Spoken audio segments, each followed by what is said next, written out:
One of the most successful books of all time in the personal development space is Think and Grow Rich by Napoleon Hill. Have you read the book? Almost every single successful person that I know of have read that one way or the other sometime in their lives, including me. But I think most people, they don't really understand the book, or they read the book with what I call a filter. They don't actually get what Napoleon Hill was trying to teach and the message, the lesson he wants to convey.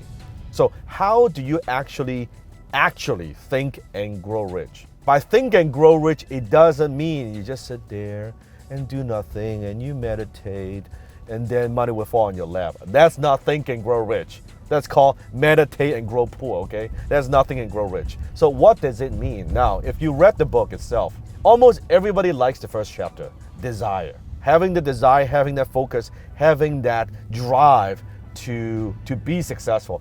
Everybody loves that chapter. But the chapter that I think is the most important, that almost nobody talks about, is the 11th principle of achievement.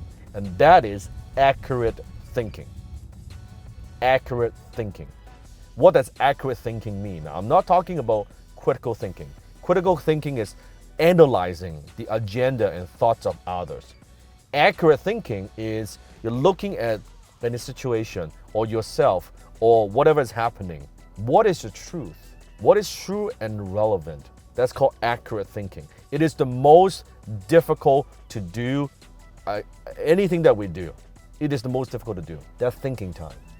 If you were to ask me, take away everything I have, take away all the tools that I have in business, in sales, in marketing, everything I have, but you can leave me with one thing, what would I pick? Without hesitation, I would tell you, is thinking time. The ability to think. Because business is an intellectual sport. Creating wealth is an intellectual sport. Becoming successful is an intellectual sport. Not necessarily just how smart you are, but the ability to think.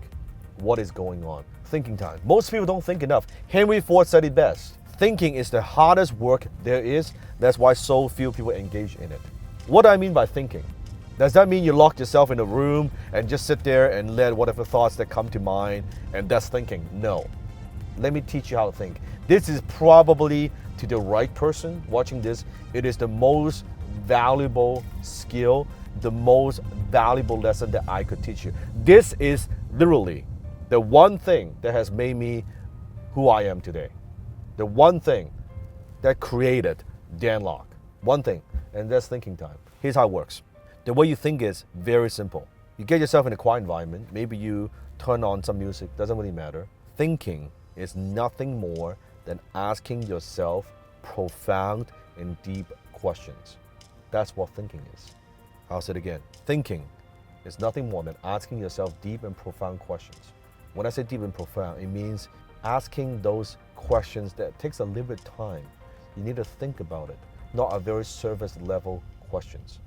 Let me give you an example. If you ask yourself the question, why can't I make more money? That kind of quality of a question leads to poor answers, horrible answers.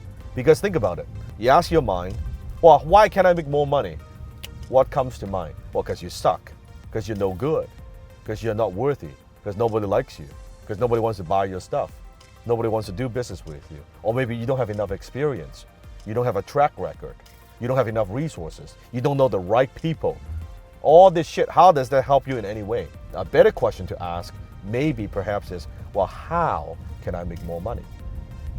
But then that's also a very basic question. Basic question. But if you spend the time and you actually think about and sit down and dissect and you take the time to craft a very profound questions. So you could say, how can I make more money? How can you make that better? How can you make that question better? Okay, how about instead of being so vague and so general, instead of how can I make more money, how can I make more sales?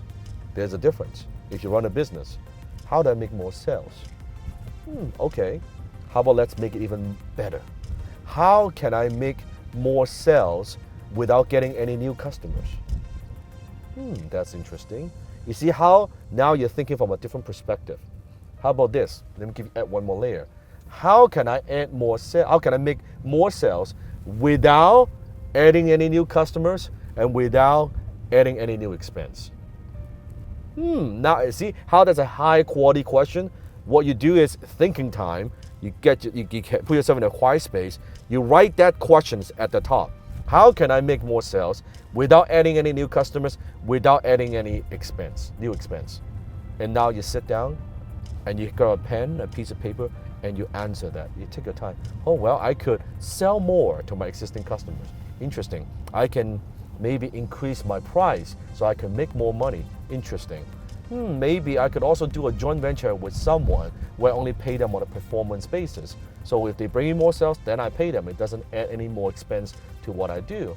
That's interesting. Maybe I could also, instead of selling something one time, I can sell it in some kind of continuity. That's so my customers are paying me on an ongoing basis. Maybe some kind of membership. That's interesting. You see, that's thinking. It's not just, how can I make more money? You see, it's a very low level shit. When you take the time to think, that's how you grow. That's actually how you actually think and grow rich. This is very deep. So ponder on that. But if you get this one thing, this one skill, this is what makes you successful. That's the difference between the poor and the rich. The ability to think, to do accurate thinking on a consistent basis. That's the difference. Until next time, I'll see you, my Bentley.